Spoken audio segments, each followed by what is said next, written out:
Good morning. Good morning, dear colleague, Dr. Russen, and very dear colleague, Marina Kamel. Then I think there is some students that are joining. So good afternoon. I see 9 participants at this stage. So good afternoon to the 9 participants.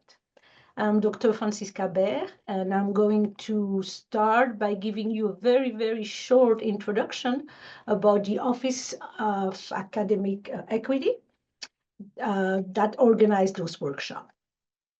Let me just quickly share a PPT with you. So the first image here, which the website, is the website of the Office of Academic Equity. I would like to invite you to check the website, and that will give you a better idea of all the activities the office has. Among the various activities this year, we have added a series really of workshops. And we have, in fact, 3 workshops. We had one last week, we have one today, and we have one tomorrow. So we have 2 workshops that focus on DEI. And today, the topic is fostering equity in the workplace. This is, you can see my mouse. This will be the first annual conversation because we expect to have a second, a third, a fourth, and on and on. Then tomorrow, if you're interested or know anybody that is interested in a PhD program or would like to explore what it is, well, that's what we are going to do. Now, the JHBC OAE means the College of Business and Public Administration. This is the Jack H. Brown College. OAE means Office of Academic Equity. So this office is not very old, but at the same time, we are already proud with the achievement of the office. One annual event we have that has been growing substantially is called The Voice. Most of the time we talk about, I am graduating, what's next? And when I say we're doing well, since we started this event about 4 years or 5 years ago, we had 17 participants and now we are at 79. And participants are telling us that the event is really impactful. So again, that will be in February. Join us if you can. Every year, we also have an event that we call the She Economy. Now here, our success has been even more pronounced. We went from 25 participants to 227. So that's in 5 years. And every year when we talk about woman contribution in the economy and a specific topic of interest. Last year, we talked about negotiation. The year before, we talked about entrepreneurship and on and on. So we have always state of the economy, how do women contribute to the economy, and then something that we want to focus on that can empower all the attendees. For the staff in the college, we have an annual event that is called JHBC in Motion. Then for students, in addition to the 2 events I just mentioned, the Voice and the She Economy, students that are passionate about equity can become trendsetters. Right now, we have 24 trendsetters. I will suggest, if you're interested, that you email me or visit the website. You will have all the information.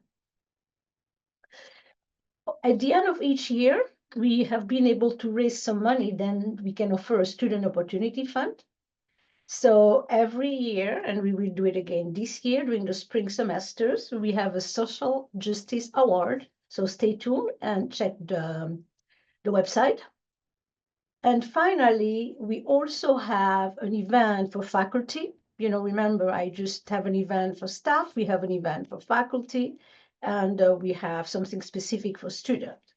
So for faculty, we talk about pave the way. Now, as I mentioned, faculty, I need to tell you how proud I am of the faculty advocate. And here is Michelle, in fact, right here. So I picked this up from the website. So the advocates are faculty that are dedicated to promoting equity within the college. Again, we keep doing well with our numbers. And as a finance professor, numbers are so important to me. I mean, I look at the content, but if you want to have an impact, you need to have some people that attend those events. And I'm very, very excited because the advocate, all faculty member that volunteer their time, so they don't receive an assigned time, they're not paid, they're nothing whatsoever. It is just their commitment to equity in the college. And this is a commitment that we share with our accreditation body, ACSB.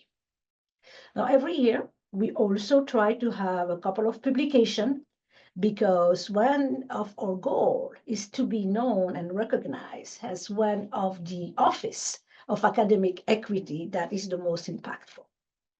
So workshop, we had one workshop last week, and today we are going to talk about fostering equity in the workplace. So before I start my short presentation here, I would like to briefly introduce Dr. Michelle Russen.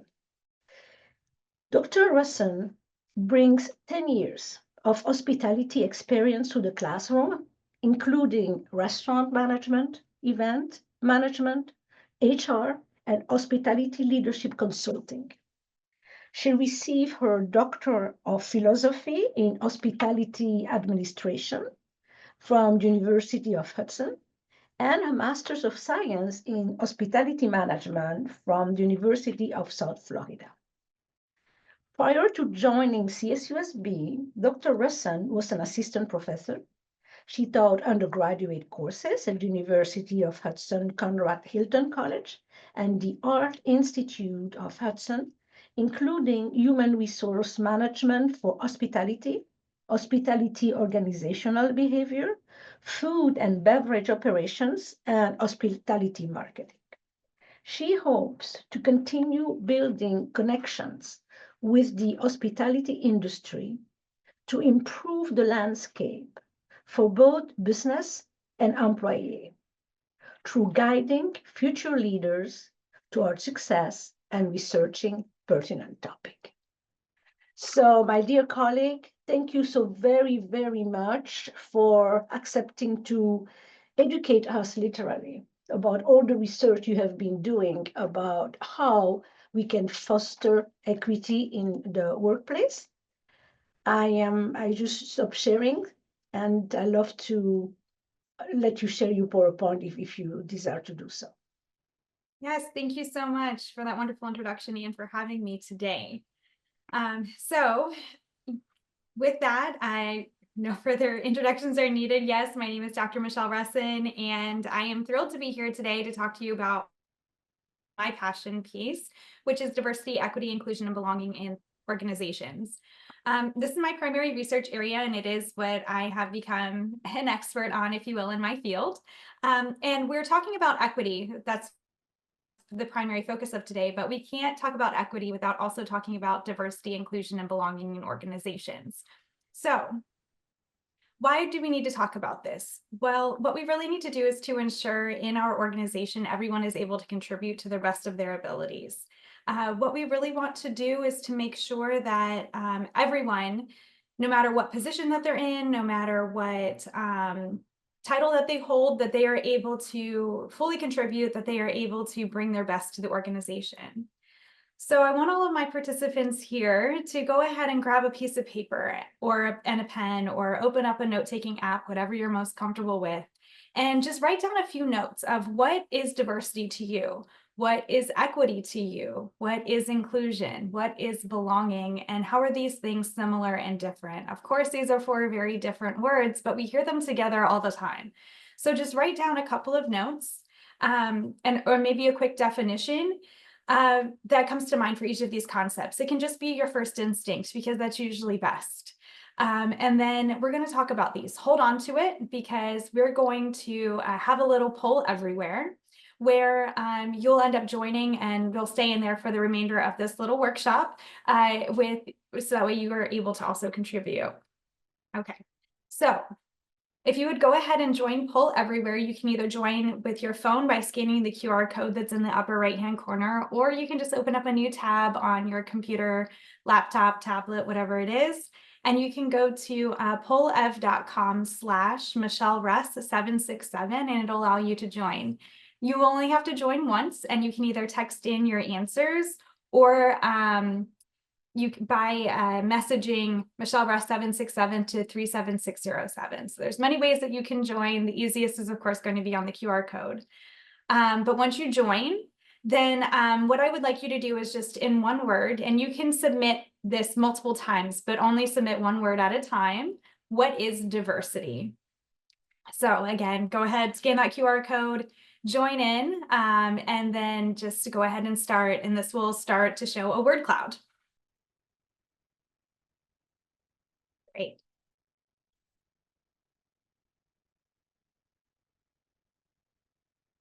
Vibrancy, I like it.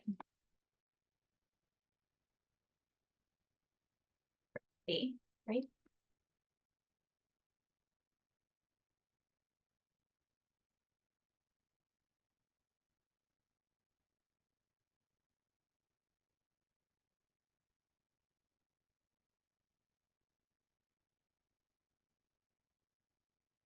Different, excellence, vibrancy. All of these things are wonderful. And yes, what I hope that we would associate with diversity.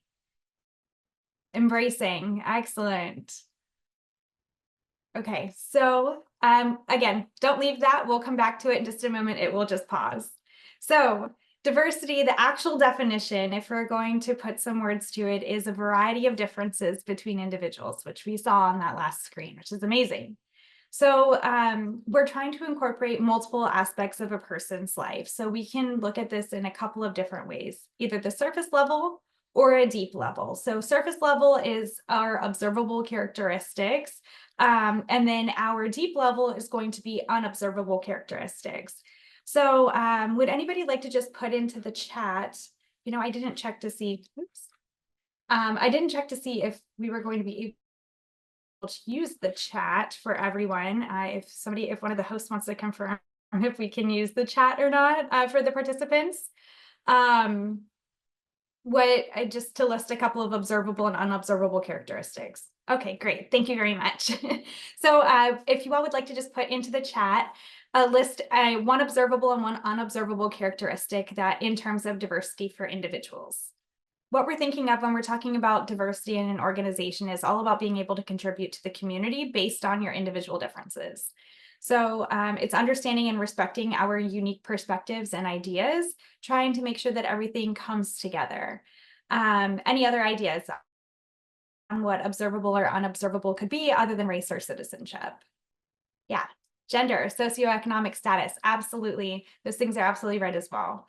So what we're trying to do by leveraging diversity is to look at our business and diversity within our business as a source of competitive advantage. No two people have exactly the same observable and unobservable characteristics because we all have different experiences in the way that we grew up, in our experiences that we've had throughout our lives, the different jobs that we've held, the people that we've had as bosses, the teachers that we've had who have shaped our lives. All of these things are different, so they come to a different person. So we see that you cannot replicate the people inside your organization anywhere else. So this is a source of competitive advantage. And so what we're trying to do is leverage our cross-cultural awareness. We are trying to increase some productivity and things along those lines. And we also want to improve our brand and our ability to recruit by showing that we value all of these different things. Cultural diversity is one of those things that is an unobserved characteristic in most ways because we don't know where someone grew up. The United States in itself has many different cultures, and even California has many different cultures inside of itself. So it can be either where you're from as far as a country, it can be a region, a location, even a city for cultural diversity, because we have different ways that we see the world. I'm not going to go through each of these things. It ends up going back to Hofstede's cultural differences. But the United States is a very global, especially here in Southern California. We have people from all walks of life here. So it's very important that we understand cultural diversity and the different types of ways that we see our interactions with other people is what this comes down to. Whether or not we have a high respect for power and will never talk back to our boss, or if we're vocal about what we need. That's power distance. Individualism and collectivism is essentially, do we look at what's best for me or what's best for us as a whole? Competition or enjoyment is essentially, am I trying to be the best or am I trying to love what I do? Uncertainty avoidance is essentially, do we want to plan for the future? Long-term orientation is around the same thing, but it's essentially, are we living in the moment, being spontaneous, or are we planning out for the future? Indulgence is going to be whether or not we want to indulge in today and don't worry about spending and, you know, enjoying what is now, or trying to control our desires and say no, that we need structure and things like that. So it's the way that we work together within the organization can be influenced by these cultural differences. So I have this full study if you would like to see it, but I picked out a few of the different countries that I thought would be a good compare and contrast to where we are in the United States. So I just want you all to think about the way that cultural dimensions, such as like power distance or individualism, might affect diversity, equity, inclusion, and belonging efforts in a global organization. We have here in Southern California, even if you only serve the Southern California region, you might actually have a global organization with employees from different walks of life and different backgrounds, to your customers actually being from many different places. So we have to be able to communicate with multiple different cultural perspectives. And then all of these unseen differences can also create a very well-rounded organization for us, because we have so many different ways of problem solving and thinking that all come together to create a better, more efficient organization. There. Okay, so I want to talk a little bit about surface level diversity now in business. So representation right now, as far as on the track to the C-suite.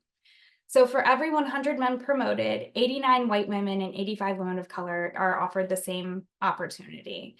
So essentially what that means is, even to get into leadership, this is for entry level, men still have an advantage even in 2024, almost 2025.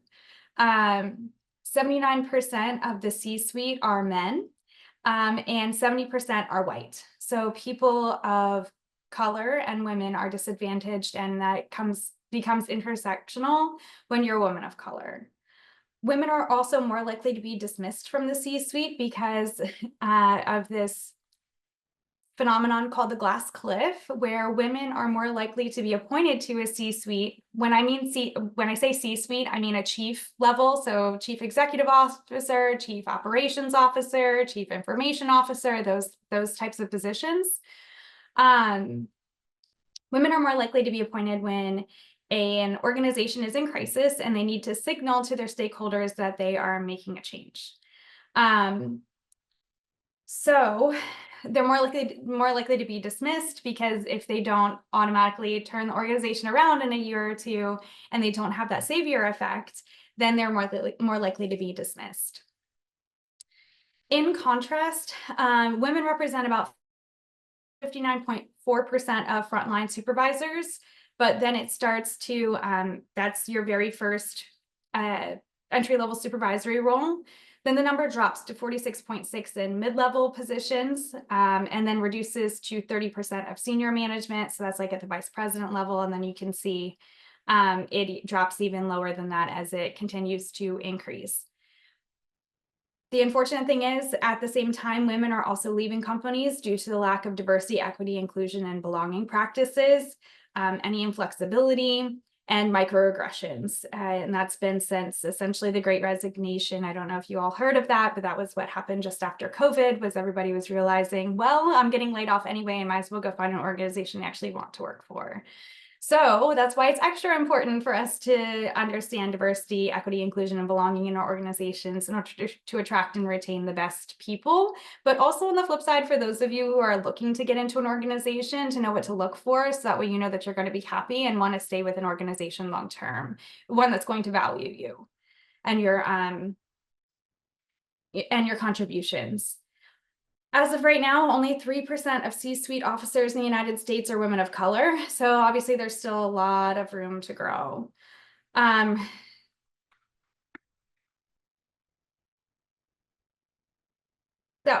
back to our poll everywhere. We're going to take a look at the next piece, which is equity. So what can we do in order to attract and retain diverse clientele is by treating them equitably. So what does equity mean to you?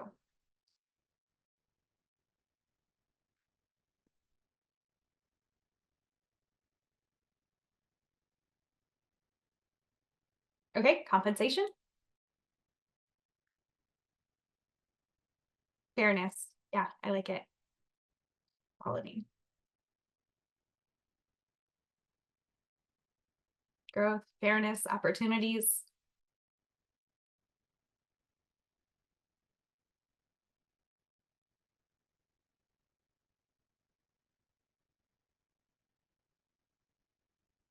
Yeah, these are all wonderful things. And so while I'm going to talk a little bit about more of the fairness side of equity, equity can also be in terms of compensation. So, and both of those things can go hand in hand as well.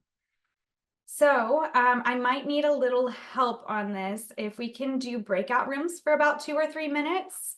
Or I'm sorry, 4 minutes is what we need to actually make this, this exercise work. If we can't, then we'll just roll with it. But I was hoping that we could do breakout rooms to randomly partner people together. And then start a list of things that you might have in common, such as like your birth month or the day, your favorite food or your drink or your sports team, any unusual skills that you might have, your major or your minor, things along those tracks. And then keep track of how many things that you have in common. Are we able to do breakout rooms?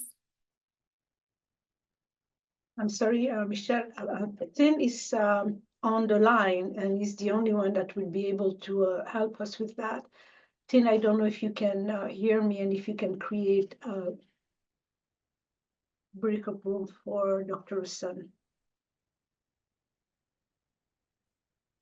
If not, we can just use the chat. It's okay. Yeah, I'm not sure.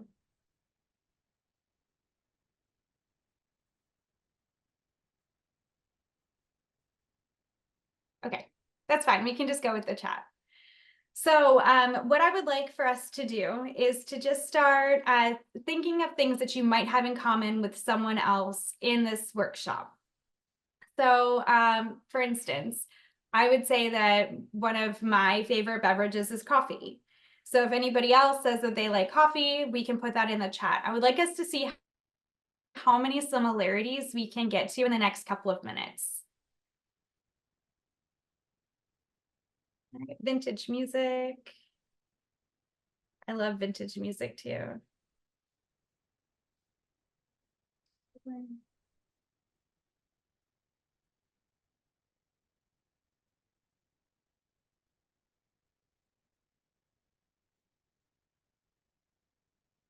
Yeah, I'm born in September too, Angie.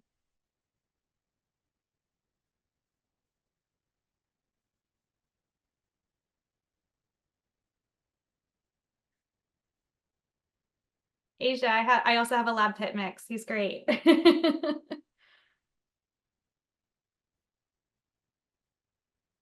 and jasmine tea.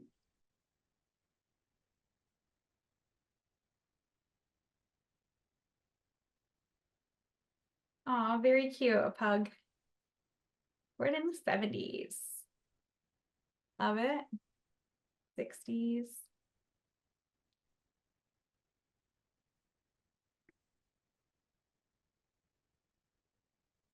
Oh, we got two born in the 70s. Awesome.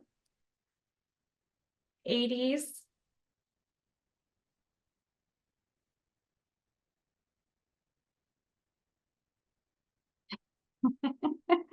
Let's just round out the decade. I was born in the 90s also. Hey, we've got lots of 70s. Oh, awesome. A professional dancer. That's amazing. All right, another 80s. Okay. Favorite color, purple. Amazing. 80s hair. I wish. And purple. Great. Okay, so it seems like we have a lot in common in this group. A lot of us love coffee and chai. Definitely had the 80s hair, love it. I wish. I can't get my hair to do anything remotely close to that, but I wish I could. So this is amazing. I'm so glad that we have all of these things in common. So with that, I want to say that I came across a quote that says, differences aren't as strong as similarities uniting us. Even if two people are quite different from each other, there are still many things which can bring us back together. So I just want to ask, and a quick, we can either do hand raise, or you can just keep in the chat, yes or no. Do you agree with this, and why? I'm seeing some agree. Agreed to a degree. Robbie, do you want to expand on that a little bit? I really wanted to talk about this quote a little bit with the political unrest that we've had going on recently. We have to remember that we can always find some common ground between us. Even if we don't agree, that's okay sometimes to just say agree to disagree and walk away. And I feel like it's really important for us to remember sometimes, especially when we're in the workplace where we're trying to make sure everyone does feel valued and heard. So bridging that into equity is that sometimes we need to treat people differently for it to be seen as fair. So equality is when everyone is treated exactly the same way, and that is different from equity, because we're talking about all opportunities and freedom from important. But in the workplace, we have to take this one step further and go with equity, because this is where everyone is provided what they need to succeed. So it's about proportional representation in the same opportunities, making sure that people have access when they might have been denied it in the past. So it's like with the question, you can just say yes or no in the chat. Should someone brand new to the field versus someone with 10 years of experience receive the same amount of training and the exact same training program? What do you think? Times changed, yeah. So what do we think? We just hired 2 new people, someone with 10 years of experience and someone with no experience. But we believe they both can they can both contribute to our organization. Do we give them the exact same training program or a different one? Right, it couldn't be the same. It depends on what skills they already have, right, exactly. So it's, if you can't expect someone who has had, right, same base training, they need to get to know the organizational culture, but they might not need to get to know the same skill set. If someone who has already been doing it already has that foundational knowledge, they won't need the exact same training as someone who is brand new to that position. So I want to put this in terms of something a little bit more fun. If we were in person, we'd be doing a physical activity right now, but that's okay. We can adapt. So what I would like us to do is, we're going to imagine that we have 5 players who are trying to get a paper ball into the basket that is at the podium. So the 5 players are dispersed throughout the room at random. And the objective is to get all the paper balls into the basket as a team, but there are more points awarded for further shots. So for example, there's 1 point for the first 2 rows, 2 points for the middle rows, and 3 points for the back 2 rows, kind of like basketball, if you will, but with a little bit of adapted rules. So you only get the points if everyone on the team gets the shot into the basket. So let's suppose we're just imagining that everybody just took their first shot. After the first shot, player 1 at the front of the room, player 2 in row 3, and player 5 of the back of the room all made their shots, but players 3 and 4 missed. So we got no points that first round. So we're surveying everyone in the room on how they are feeling and learn that players 1 and 4 have never tried shooting a paper ball at anything. Players 2 and 3 have not tried an activity like this since they were in about the 9th grade, but are familiar with the concept. And then player 5 has played on the varsity basketball team in high school and still plays pickup on the weekends with their friends. So now that we know all this information, and remembering that the objective is for everyone to make their shots, but to also maximize points. So where do you think, and you can tap on the image here, you can just click it, tap it if you're on your phone. Where should players 1 and 4 who have no experience at all, where do you think that they should stand in order to best maximize everything? See one coming up at the front of the row, just not on the stage. That's good. Everybody else, good? I like it. Seeing we're looking at the front. I would agree. They should stand close to the front, right? Because that's going to be their best odds of making it. So, what do you think about players 2 and 3? Where should they go? They are familiar, but we're trying to maximize ability to make it and our points. Where should they stand? Most likely to make it. Putting them at the front too. Okay. Okay, middle. Good.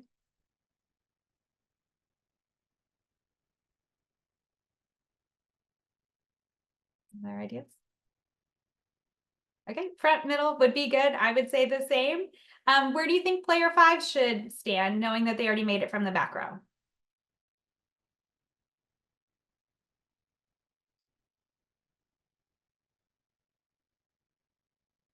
Yeah, back row. They already made it from there. They're familiar, they know. So this is about distributing resources. So what we're trying to do is show in the simplest form of how privilege works within an organization. Some people simply don't have the same resources as others. I never played basketball and I am terrible. I am not athletic at all. But others I know out there are very athletic and could do something like this. But if we don't have the same resources in an organization, it might affect workplace performance. So we also have to remember that no operation or organization operates alone. So we always have teams, we always have other people who are there. So by moving the players, this shows how a team inside an organization can share resources to maximize their performance by sharing our resources and putting people where they are most likely to succeed based on their knowledge, their skills, their abilities, and their other characteristics. Again, that deep level diversity that we were talking about earlier. So just want to kind of recap. If we were to do this instead of at equity, where we are moving people based on their skills, if we were to do this activity as equality, where do you think people would stand? Would they stand dispersed or in one place? You can just mark it on the screen. If we were to do equality, everyone would stand in the exact same place no matter what about their resources. Yeah, probably close to the front row, just so that way everyone can make the basket. But that's not maximizing on resources. Okay, so equitable treatment is about treating people differently, but it's seen as fair. So an example is training is different for those with experience versus those for the first time in the position. If you want to try to think of other ways that that these examples could be, differential treatment, but it's seen as fair. Do you want to try to take a guess at anything else that we might do inside the organization that's differential treatment, but it's seen as fair? I have a couple down here. We could do the poll first. So what do we think? If we are hiring someone for an entry-level leadership role within an organization. Very good, Angie. So someone that receives a promotion in the company versus someone new in the company. The person already in the company is familiar with the systems. Excellent. That's it. That's right. So what do we think? A quick poll, just yes or no in the chat really quick would be fine. Should a college degree absolutely be required for all entry-level leadership positions? I'm saying a no. I'm saying a yes. Yes. Anybody else?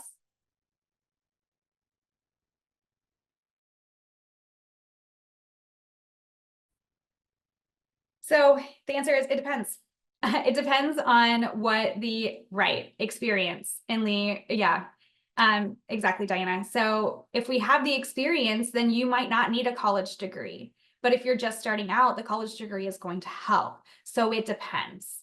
So should someone with and without a degree be paid exactly the same? Depends on the experience, right? Depends. Have you been with the organization for a long time? Then that might trump the college degree. Do you have multiple different skills and abilities that you're bringing to, like in certification, things like that? Exactly. It all depends on your experiences. So For a leadership position, should managerial experience absolutely be required? Saying a yes.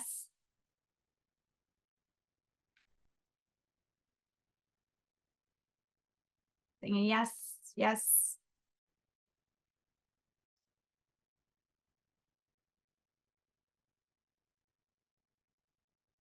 So let me ask you, what about those without access to mentors or other leadership positions? What about those people who haven't had a chance yet to, to show what they can do? So not always. All of these things are about equity. So it's about taking everybody's individual experiences, backgrounds, knowledge, skills, abilities, and applying it to them. So I hope you get the trend now. All of these things, it depends. It depends on the person and what they bring to the table. And that's equity. So when we're looking at diversity and equity in business, it can have several benefits. Like there's a whole list of things here that can happen that are great things for an organization, but we have to acknowledge that there's always limitations that come to it as well. So there could be legal and political pushback. There can be perceived threat, like from the majority group, like from tokenisms and quotas by implementing policies that require people to stay exactly where they are. The implementation is very expensive, so we have to be prepared for that going into it, and knowing that long-term there will be an ROI, though. There will be a return on our investment. We could also, by focusing too much on just diversity, we could create unintended exclusion. So we have to make sure that we are balancing diversity, inclusion, and equity all together. And we have to make sure that we're not just putting in a policy in place and walking away. Those superficial things, they don't work. So we need to make sure that we are investing in our culture, investing in people who are going to live up to that culture and to walk the talk every day, as they say, making sure that they are modeling the behavior that they expect others to see. If we do all these things, then we'll have more efficiency and we'll have more creative decision making. We will be able to have a lot of innovative ideas and multiple perspectives that are represented. People will be excited to work for us, is what it comes down to. So, but we have to be aware of these limitations to make sure that we don't have any negative backlash from trying to do these things. So back to our poll everywhere. What is inclusion to you?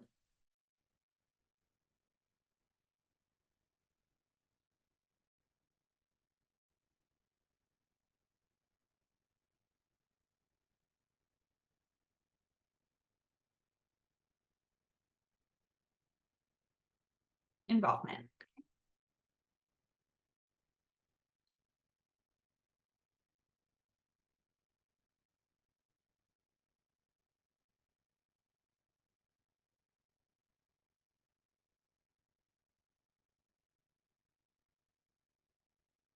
Being a voice.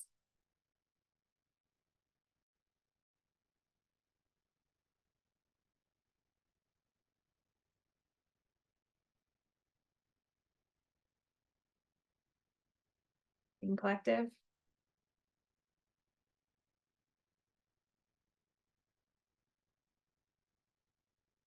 I like that. Intentional. We have to be intentionally inclusive. Awesome.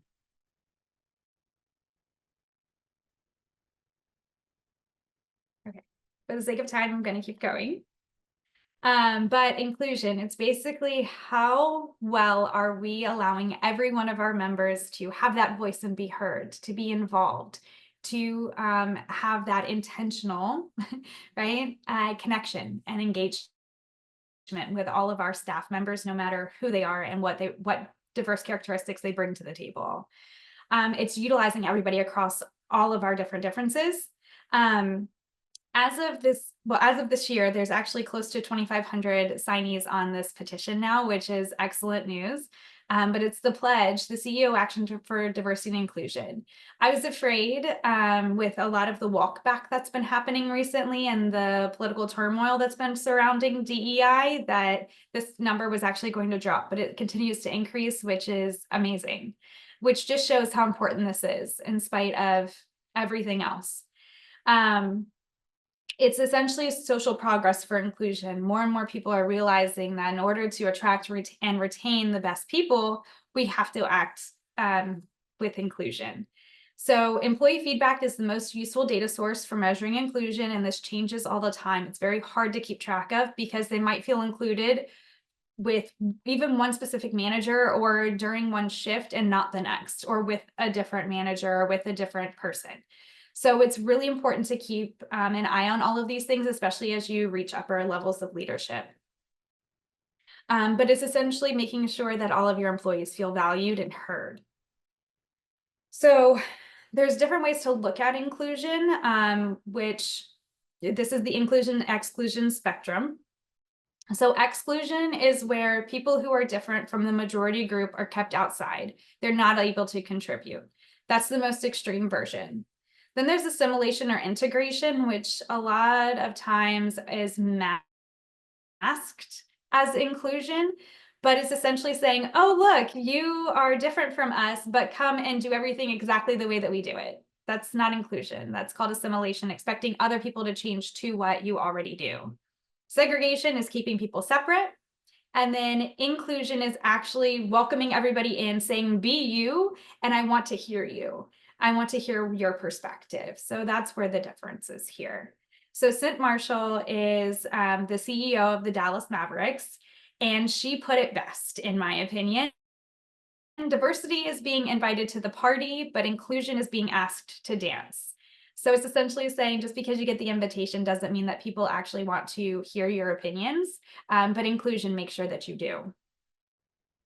For the sake of time, I'm going to skip this because we are running a little short on time. I want to make sure that we have time for a Q&A at the end. So the reason that we engage in inclusion in the workplace is because it's been shown to have more joyfulness, attachment, eagerness, and belonging for our employees. It also shows the value of individual differences and uniqueness, making sure that people feel that they can bring their whole selves to work and that their whole self is important. The policies and practices to foster teamwork are actually better when we have inclusion. People look forward to actually working with other people rather than, I know a lot of my students hate group work, but if we practice inclusion, it gets a lot better because everybody accepts one another and they're more willing to work with each other. It also helps to combat biases and stereotypes introduced by society by being able to essentially that exposure with someone else. What happens is we realize, oh, those stereotypes that I thought were true about, fill in the blank here, about blonde people being stupid was wrong, right? So it's those kind of things. It's like, oh, but Michelle's blonde, but she's not dumb. So things like that, it breaks down those barriers. If we have, on the flip side, exclusion, it leads to more levels, higher levels of burnout, counterproductive work behaviors, which are things like service sabotage or laziness, or what's called social loafing, when people work in a team but don't actually contribute to the team work, those types of things, self-deprecation, and then decreased thriving at work. And of course, all of those things lead to turnover, and that means that we're going to lose our people. So we want to practice inclusion while we're there. So how do we do that? Essentially, we have to start with inclusion. If we don't have a culture that includes everyone and values their opinions, then the rest of it is basically, it's not going to happen, right? Then we go from there onto equity. So making sure that people are paid for what they do, equitable remuneration. So like we talked about compensation, that was one of the things that came up with equity. And yes, absolutely making sure that people are paid equal work for equal pay, but also being paid based on merit. Are you always going and getting additional certificates? You should be compensated for that. And then talent management, making sure that we have mentorships, development opportunities, training opportunities for anyone who wants to take advantage of them. Then that leads to more diversity. So if people see that there's an inclusive culture, that everybody's being treated equitably and fairly, then you have a more diverse group that naturally want to work for you. And then diversity grows. This is kind of a circular process. And then it leads to better outcomes for both the organization and the employee. All right, last poll everywhere. So in one word, what is belonging to you at the organization?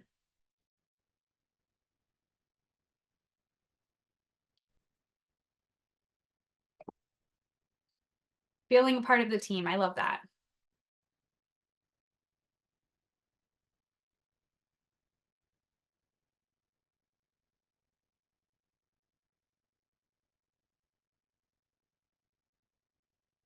Agreed. Connected, self, authenticity, feeling. Yes, all of these things are amazing. Feeling accepted. I love that. All of these things are true. Belonging is essentially what happens if we are doing equity, diversity, and inclusion all very well, and we're not ignoring one of these three things. It's all a balancing act, and we have to make sure they all come together. If we have one without the other, you can see how it leads to either assimilation, separation, or saturation, which is none of those things are actually beneficial to an organization. So if we're going to do one, we have to do all three very well. So it's when we are truly included, treated equitably, and we see others like themselves, then we can see that the organization actually cares for us. If we don't have belonging at work, it can actually create physical and psychological pain because it becomes painful. You don't look forward to going to work, or you dread it. And it leaves an actual basic need unmet. And then for some, belonging and attachment to coworkers is actually a better motivator than money. So this is why we do DEI. I saw that Lisa had her hand raised. Lisa, did you want to say something about this? We're just going on to Q&A after this, so I mean, it's a good time. That's okay. Just wanted to make sure. So with that, I want to leave you with a couple of questions, and if we want to open the floor for a Q&A, I am all for it. I'm here to answer any questions that you might have. And if you have any thoughts that you'd like to share on the workshop or any feedback that you'd like to give, I am happy to hear it. But thank you for being here today. Thank you so much. I'm going to let the participant maybe has their question. They probably, oh yeah, I also wanted to say bravo, bravo, bravo. I was reflecting on your presentation, and I truly appreciate that you have been able to clarify so well the distinction between, you know, those terms. Very often people are a little bit confused. What do we mean exactly by diversity, equity, inclusion, belonging? And I think that was very, very insightful, as well as the connection between those various concepts. Something else that I thought was very, very important for us here in business is the outcome of having good DEI and B in an organization. That was really important, you know, to just continue to emphasize that effort in DEI really make a difference. Very recently, I was reading a study, and it was done by McKinsey. And what they did, they just look at gender, and they had like about 1,000 organizations. They ranked the organization based off the diversity of the leadership. And the most diverse organization in terms of gender leadership, because that's what they focus on, have shown to have a higher return on equity or return on investment. So that's very, very measurable, right? It's like not like, so sometimes a finance professor, we want things that are so tangible for concept that could be difficult. So I think those are very, very important outcome, which I know you're familiar with. So thank you so much. Appreciate that. Yeah, you're welcome. And I completely agree. We want to look for those things, higher Tobin's Q, higher return on equity investment, all of those, the financial performance all around have been shown to be linked to higher levels of diversity. I do see Robbie has a question in the chat. So how do we measure or assess in a meaningful and substantive way employee feelings of belonging within organizations? That is a wonderful question. And what I'm going to say, yes, and I agree, it can be measured by turnover, but that's an indirect measure. To directly measure it, what I would recommend is sending out employee surveys, for one. To directly ask your employees how they're feeling is great. If you're looking for those specific measures, if you're interested, I'm happy to send you a survey that I've sent out as part of my consulting work, because I did measure this. There's a couple of different constructs that you look for when you're measuring belonging. But there's, so it's essentially a survey of about 15 questions. If you're interested in looking at it, I'm more than happy to share it with you. Another thing that you can do, as like Angie was saying, with like turnover, exit interviews are really, really important for organizations in many different ways. You want to know why employees are leaving, especially if they're leaving for a different organization. It's not natural attrition, like, oh, I graduated college and now I'm going to go do something related to my degree, right? That would be natural attrition. Forced attrition is, oh, I'm leaving you because I'm going to work for your competitor. So those things are important to find out. You're welcome. Yeah, I think we have this is time for very maybe clear. one more question if we'd like. Sure. Robbie, I want to add that in addition to the survey, we also have a more qualitative measurement and also looking even at very quantitative thing. I did a study, we look at retention, employee retention. So that's really a measure, or employee participation in activities, right, organized by the organization. Those are measure, or employee willingness to collaborate. So we can, those are stuff that are a little bit, as you just said, Michelle, something that we can kind of grasp. Absolutely. And then I do see another question. Is psychological safety in an organization a way of encouraging equity and diversity? Yeah, absolutely. Psychological safety is very important inside of an organization, and that's actually a signal of inclusion. And you can achieve these things with like diversity management and things like that. So yes, absolutely. Yeah. Oh, Angie here. Let me share my contact information with you. Please feel free to send me an email. You can either scan the QR code that takes you to my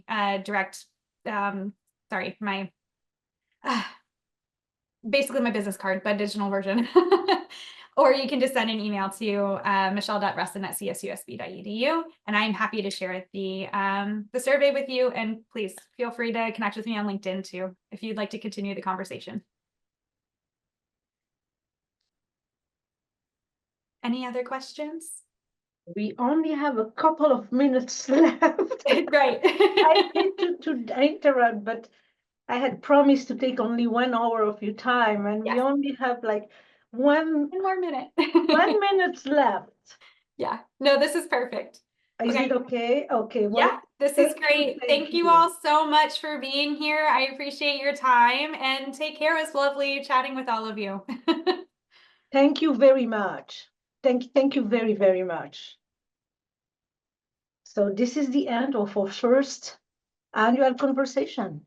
Stay tuned for the second one and the third one. Bye-bye, everybody. Thank you for the invitation. Oh my goodness. Thank you so much. It was very insightful. Great.